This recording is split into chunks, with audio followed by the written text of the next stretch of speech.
There's no doubt in my mind the greatest gift I have ever received physically is a gift of life that I received almost 11 years ago via organ donation. My heart transplant that occurred in 2013 gave me a hope that I'd never witnessed before.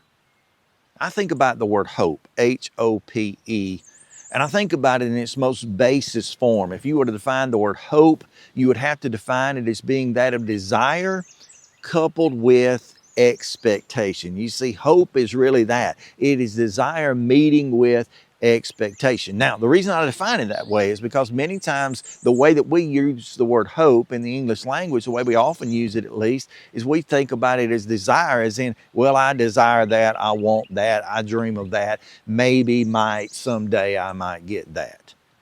But that's not the type of hope that I had.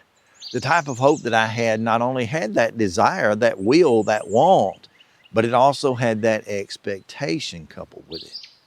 Now, when I consider that, I have to be clear. It's not the fact that I expected, quote unquote, to get a transplant. Therefore, I deserved it. Therefore, I thought that my priority or my needs should outweigh anyone else's. It was certainly not the case.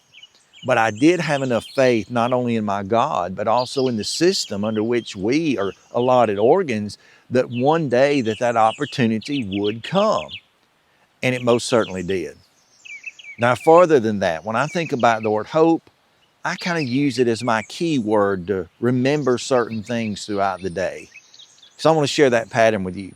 If you take the word hope and you use it in the form of what is called an acrostic, that means you take the letters H-O-P-E and you just line them up. That brings to my memory several things. Number one, it reminds me of the humility that I need to have. And by humility, I mean I just have to remind myself every day that I'm not really deserving of this, and I'm humbled by the opportunity that I have been given to have the gift of life. You know, typically speaking, when that is most common is when I step out of the shower. My bathroom's laid out in such a way that when you step out of the shower, directly across from you is a pretty sizable mirror.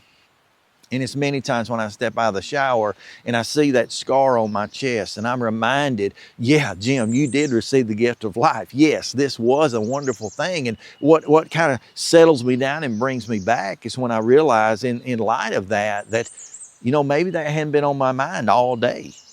Maybe I hadn't even considered it. Maybe I felt good enough, and I do most days. I feel pretty good. And maybe I felt good enough throughout most of the day that I haven't even considered the gift of life that I received.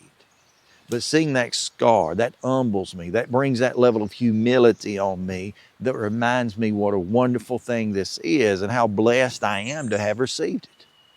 That's the word H. Coming down the line there, H-O.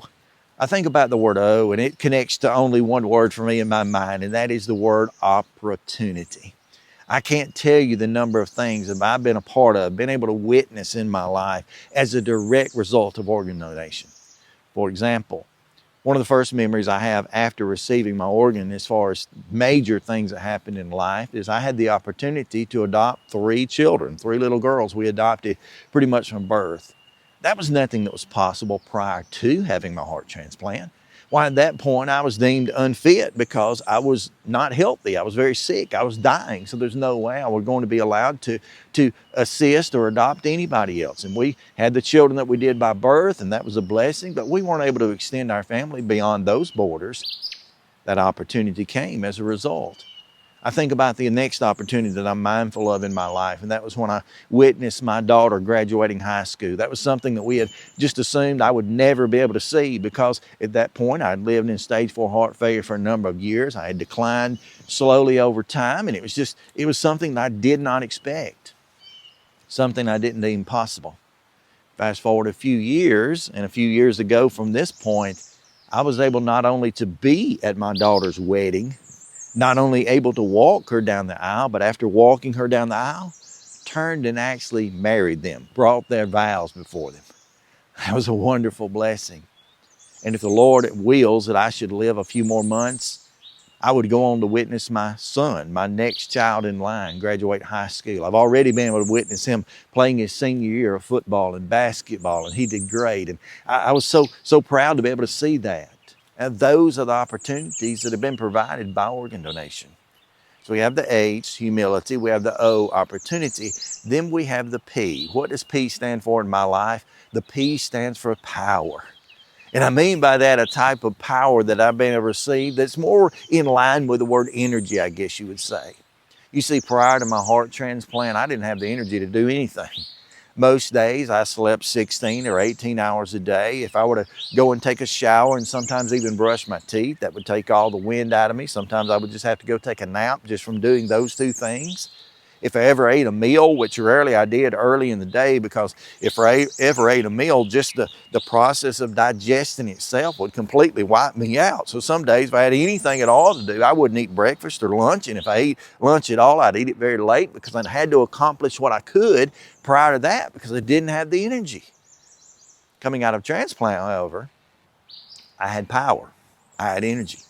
I was able to get back in the yard like I had done years prior to that and actually run and play with my children, to be a part of their lives, something I'd missed out on for so long, for so many years leading up to transplant. I couldn't run and play with my children. My daughter, even, unfortunately, she was old enough at the point of transplant that she remembered to be playing, but she also saw Daddy stop playing. My son, being 4 at the time of my transplant, he had never known that. It was a brand new thing. And then here we are today. I spend most afternoons out in the yard with my girls and my younger ones at least, and pushing them on a swing, shooting basketball with my son, whatever. I do what I can. I'm a terrible athlete, by the way, but I now have the power to do that, and I'm thankful. So I think about H, that humility. I think about O, that opportunity. I think about P, that power, and I think about E, that enthusiasm I've gained.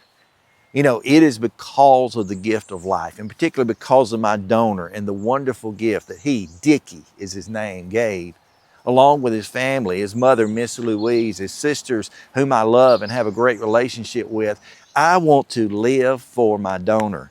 I want to live to give honor to him and to do the things in life that, unfortunately, he may have never gotten to do. And that's the thing about it. My donor tragically passed away at age 50.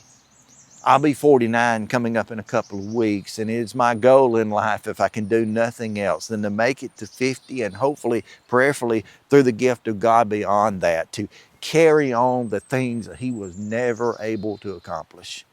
And in some senses, the last 10, almost 11 years, I've already been able to do that.